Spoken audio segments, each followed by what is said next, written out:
እባካችሁ የዛሬው መልእክቴ ለፋኑኤል የቀድሞ ፍቅረኛ የልጆቹ እናት ለነበረችው ሳምሪ እንዲደርስ ይሁንልኝ። ፋኑኤል አንድ ቪዲዮን ከትናንትና እንዲሁም ከዛ አስቀድሞ እየለቀቀ ነበር። ይኸውም ልጆቹ ታመውበት ልጆቹን በከባድ ሁኔታ እያስታመመ ከባድ ሰዓት እያሳለፈ እንደሆነም የሚገልጽ ቪዲዮን አጋርቶ ነበረ። ችግሩ በዛ ፈተናው በዛ እያለ ርዕስ እየሰጠ የዩቲዩብ ቪዲዮ ከልጆቹ ጋር ሆኖ ሲለቅ ነበር። ይኸውም እንግዲህ ፊሎና አዳም ጉንፋን ታመውበት የተለያዩ እያመማቸው በቤት ውስጥ እንደዋሉና እነሱም መንከባከቡ የነሱ ጸባይ በህመማቸው ምክንያት ተቀያይሮ እሱ መረበሹንም መልእክት እያስተላለፈ ነበር። ከዚህም ጋር አያይዞ ፋኑኤል አንድ መልእክትን ሲናገር ነበር። የተለያዩ የህክምና አይነቶችን እምታውቁ እንዲሁም ደግሞ በቤት ውስጥ የሚደረጉ ለህፃን ልጅ ለጉንፋን ለብርድ የሚሆኑ መድኃኒቶች ባህልም የምታውቁ በሐሳባችሁ አጋሩኝ፣ ኮሜንትም አስቀምጡልኝ እያለ መልእክት ሲያስቀምጥ ነበር። ብዙዎችም ፋኑኤል አይዞን በርታልን በማለት የተለያዩ እናቶች ቀና የሆነ መልእክት በማስቀመጥ ለልጆቹ እንዲሻላቸውም ባህላዊ መድኃኒቶችም ይሄን ብትሞክርላቸው ይሄን ብታረግላቸው እያለ ብዙ ሰው ሐሳብ አስተያየት አድርሶት ነበር። እንዲሁም ፋኑኤል ከዚህ ጉዳይ ጋር አያይዞ ኢትዮጵያ ሁሉ ደውሎ የተለያዩ የህክምና አይነቶችን በቤት ውስጥ የሚደረጉትንም ጭምር መልእክት ሲጠይቅ ነበር። ታዲያ ከዚህ ጉዳይ ጋር አያይዞ ነው እኔ ወሳኝ ነጥብ ለልጆቹ እናት ለሆነችው ለሳምሪ መልእክቴን ማስተላለፍ የፈለኩት። ይህም መልእክቴ በውስጥ ነው። አንድ ግለሰብ ይህ መልእክት ወሳኝ ነው ለሳምሪም ይድረስልኝ ሐሳቡም ባንተ ቻናል ይሰማልኝ ብሎ በዝርዝር መረጃውን ያሰማኝ የእውነት ልብ የሚነካ ክስተት ስለሆነ እኔም ሳምሪ እንድትሰማው ነው ዛሬ ይዤ የመጣሁት። ሰላም ጤና ይስጥልን ውድ የሀገሬ ልጆች፣ በያላችሁበት ሰላማችሁ ይብዛልኝ። ዛሬም አዳዲስ በሆኑ ጉዳዮች ብቅ ብለናል። ለቻናላችን አዲስ የሆናችሁ ሰዎች ሰብስክራይብ በማድረግ ሁሌ የምንለቃቸው ቪዲዮዎች እንዲደርሱ ይሁን። ቀጥታ ይዘን ወደ መጣኑ ዝርዝር መረጃዎቻችን እናልፋለን። እንግዲህ ከሰሞኑ ፋኑኤልና ሳምሪን አድናቂ ወዳጅ የነበራችሁ በፋኒ ቤት የሚለቀቅ ቪዲዮን እያያችሁ ነው ብዬ አስባለሁ። ፋኒ ከልጆቹ ጋር ከባድ ጊዜን እያሳለፈ ነው። በዚህ የከባድ የቅዝቃዜ ወቅቶች ላይ እንግዲህ በጀርመን ሀገር ልጆቹ በጉንፋን በብርድ እየታመሙበት ከባድ ሁኔታን እያሳለፈ እንደሆነ ገልጾ ተናግሮ ነበር። እንግዲህ ብዙዎች ስራ ለምንድን ነው የማትሰራው እያሉ ሁሉ ከዚህ በፊት ሲያሸማቅቁት ሲናገሩት ተመልክተን ነበር። ታዲያ ለዚህ መልስ እንዲሆን ይመስላል ትናንትና በነበረው ቆይታም ልጆች እንደዚህ ሲታመሙ ግድ ቤት ውስጥ ሆኜ ማስታመም አለብኝ፣ ስራ ቢኖረኝ ስራ ግድ መሄድ ቢኖርብኝ ልጆቼ በታመሙ ቁጥር ማንስ ይፈቅድልኛል? ማን ነው በዚህ ሰዓትስ የስራ ፍቃድ ዝም ብሎ የሚሰጠው? በማለት ስራ የማይሰራበትን ምክንያት እንደዚሁ ጠቆም አድርጎ ሲናገር ተመልክተነው ነበረ። ታዲያ በጀርመን ሀገር ሁለት ልጆችን መንከባከብ ከባድ እንደሆነ በተለይ ደግሞ እንግዲህ ሴት ወይም እናት በሌለበት ሁኔታ ደግሞ ይህን ማድረግ ፈታኝ እንደሚያደርገውም ጭምር ብዙዎች በኮመንት ሀሳባቸውን ሲያደርሱት ነበር። በመቀጠልም ለፊሎና ለአዳም ይሄን ብታረግላቸው ይሄን ብትሰጣቸው ለልጆቹ ጥሩ ነው፣ ይሄንንም ሞክርላቸው እያሉ ብዙዎች ሐሳባቸውን አስተያየታቸውን አድርሰዋል። ታዲያ ከዚህ ጉዳይ ጋር ተያይዞ የልጆቹ እናት የነበረችው የዛሬን አያርገውና ፋኒና ሳምሪ በፍቅር ሰዓት አንድ ላይ የምንመለከታት ከፋኒ ጎን የነበረችው ሳምሪ የልጆቹን የጤና ሁኔታ አስመልክቶ ነው ታዲያ አንዳንድ በሳል አድናቂ ወዳጆች መልእክት እያስተላለፉ የሚገኘው።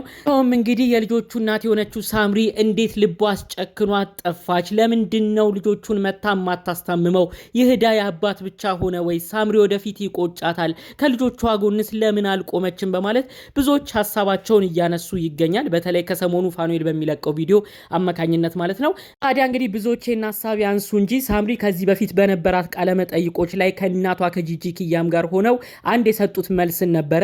ሳምሪ በተለይ ምንድን ነበር ያለችው? እኔ ልጆቼን አስመልክቼ እንዲያደረኩ ለልጆቼ እንዲህ ተሰቃየው እንዲህ የሆንኩ ነው እያልኩኝ መናገር ሚዲያ መምጣት አልፈልግም። ልጆቼን ስንከባከብም ፋኑኤል እንደሚያደርገው በዩቲዩብ እየቀረስኩኝ ከልጆቼ ጋር እንዲህ ጊዜ ያሳለፍኩ እያልኩኝ መልቀቅ አልፈልግም። እሱ የሚያደርገው በልጆቹ ቪዲዮ ነው እየሰራ የሚገኘው ብላ ሳምሪ ተናግራ ነበር። ከዛ ባለፈ መልኩ ደግሞ እናቷ ጂጂ ኪያ ይህንን ሐሳብም ደጋግማ ስትናገር ነበረ።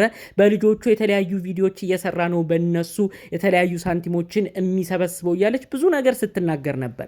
በአጠቃላዩ ግን በዛም አለ በዚህ ፋኑኤል ያው የልጆቹ አባት እስከሆነ ድረስ ልጆቹን ሲንከባከብ የተለያዩ ነገር ሲያደርግ የሚያሳየው የሚቀርጸው ቪዲዮ መብቱ እንደሆነ ይታወቃል ማለት ነው። በድጋሚም ነው ታዲያ ሳምሪ ለምንድን ነው ከልጆችሽ የራቅሽው? ከፋኒ ጋር ያለሽበት ነገር ጥሩ ላይሆን ይችላል፣ ምንም ቢሆን ግን ልጆችሽ ናቸው፣ ስለዚህ እነሱን መንከባከብ ግድ ይልሻል በማለት በድጋሚ መልእክት አስተላልፈዋል ማለት ነው። በተለይ የነሱ ወዳጅ የሆነ ግለሰብ ፋኒና ሳምሪ ላይ ተደጋጋሚ በሚሰራው አማካኝነት ነው እባካችሁ ፋኒና ሳምሪን በፊት የምናቃቸው ሰዎች ናቸው ቢቻል እንምከራቸው ብሎ በውስጥ መልእክት የጻፈ ጻፈልኝ። በተለይ ደግሞ ሳምሪ በእንደዚህ ልጆቹ ብቻቸውን በሚታመሙበት ወቅት ላይ ምንድነው እንደ እናት መታ ማትንከባከበው? ፋኑኤል ቪዲዮ እየለቀቀ የሚገኘው እንግዲህ ልጆቹን ኢትዮጵያ ድረስ እየደወለ ምን አይነት መድኃኒት ልስጣቸው እያለ እንደሚጠይቅም ጭምር ነው ከመረጃው ከቪዲዮ የምንመለከተው። ለምንድነው እናታቸው ሳምሪ በዚህ በበሽታቸው በታመሙበት ወቅት ከጎናቸው ማትሆነው በማለት መልእክት አስተላልፏል ማለት ነው። ሳምሪ እኔ አንድ ነገር መናገር የምፈልገው አሁንም ቢሆን መልእክቴን እንዲሰማ የምፈልገው በሁለቱ መካከል ምን እንደተፈጠረ አናቅም። ሚዲያ መጥተው እስካወሩልን ድረስ ፋኒ ነው ትክክል፣ ሳምሪ ነች ትክክል የምናውቀው ነገር የለም። አንድ እውነት ግን የሚገባን ነገር አለ። ለ7 ዓመት የእነሱን ዩቲዩብ ቻናል የሚረዳ ሰው ምን ያህል ፍቅር እንደነበራቸው በልጅነት እድሜያቸው ተገናኝተው ምንም ሳይኖራቸው ተዋውቀው በብዙ ነገር ተባርከው ብዙ ያገኙ ካፕሎች ፍቅረኛሞች እንደነበሩ መመስከር እንችላለን። ይህንን አስመልክቶ ታዲያ እነዚህ የተዋለዱ ግለሰቦች ላይ ሳምሪ ነች ጥፋተኛ፣ ፋኑኤል ነው ጥፋተኛ ማለት አልፈልግም። ነገር ግን ሳምሪን መልእክቴን በተለይ ደግሞ ብዙዎች የሚያነሱንም ሀሳብን አስመልክቶ ልናገር የምፈልገው አንድ ነገር ነው። ይኸውም እንግዲህ ሳምሪ እባክሽ በዚህ ከባድ ጊዜ ለልጆችሽ ብትቆሚ ደስ ይለናል። እኛ በውስጥ የምታሳልፊውን ነገር ለልጆችሽ የምታረጊውን ነገር ላናቅ እንችላለን። እንዳልሹም ከዚህ በፊት እኔ የማረገውን ነገር ሚዲያ እንዲያቅልኝ አልፈልግም፣ ልጆቼ ግዴታዎቼ ናቸው ስትይ ነበር። ነገር ግን ብዙ ኦዲየንስ እየተረዳ የሚገኘው ፋኑኤል ብቻ እነዚህ ልጆች እየተንከባከበ ግራ እንደገባው ነው ብዙ ሰው የተረዳው። ምንም ቢሆን ደግሞ ለልጆች እናትም ታስፈልጋለች። ሳምሪ እባክሽ ቀዝቀዝ ብለሽ ከሆነ ፋኑኤል ጋር ያለሽን ጥላቻዎችም የተለያዩ የጥል ሰዓቶችንም እያስታወሽ እሱን ላለማየት ላለማግኘት እያልሽ ልጆቹንም ጭምር ላለማየት በዛው እየተገደድሽ ከሆነ እባክሽ ሁሉን ነገር ለመተው ሞክረሽ ለልጆቻችሁ ስትሉ ግን በጋራ የምትቆሙበት ሰዓት፣ ለልጆቻችሁ ስትሉ ግን በጋራ አንድ ላይ ልትሰሩበት የሚገባበት ሰዓት መሆኑን አውቀሽ ለልጆችሽ በዚህ ከባድ ጊዜ እንድትቆሚ ነው እንግዲህ መልእክቴን ማስተላለፍ የምፈልገው ማለት ነው። ምንም ቢሆን እንደነሱ ቤት ተከታታይ ብዙ ኦዲየንሳቸውም እንደሚናገሩት ከጥንት ከልጅነት ጀምሮም እንደሚያቅሰው አንድ ሀሳቤን አክዬ ቪዲዮ ላብቃ።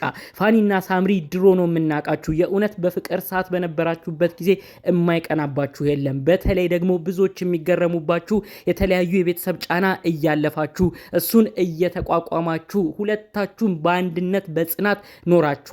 በዛም በኖራችሁበት ጊዜ በልጅ ፈጣሪ ባርኳችኋል። እባካችሁ ለፊሎና ለአዳም ስትሉ አንድ ላይ ሁኑ፣ በአንድ ላይ ስሩ። ባትስማሙም ግን ለልጆቻችሁ ስትሉ ግን ጥሩ ነገር ለማድረግ ሞክሩ ማለት ነው የምፈልገው።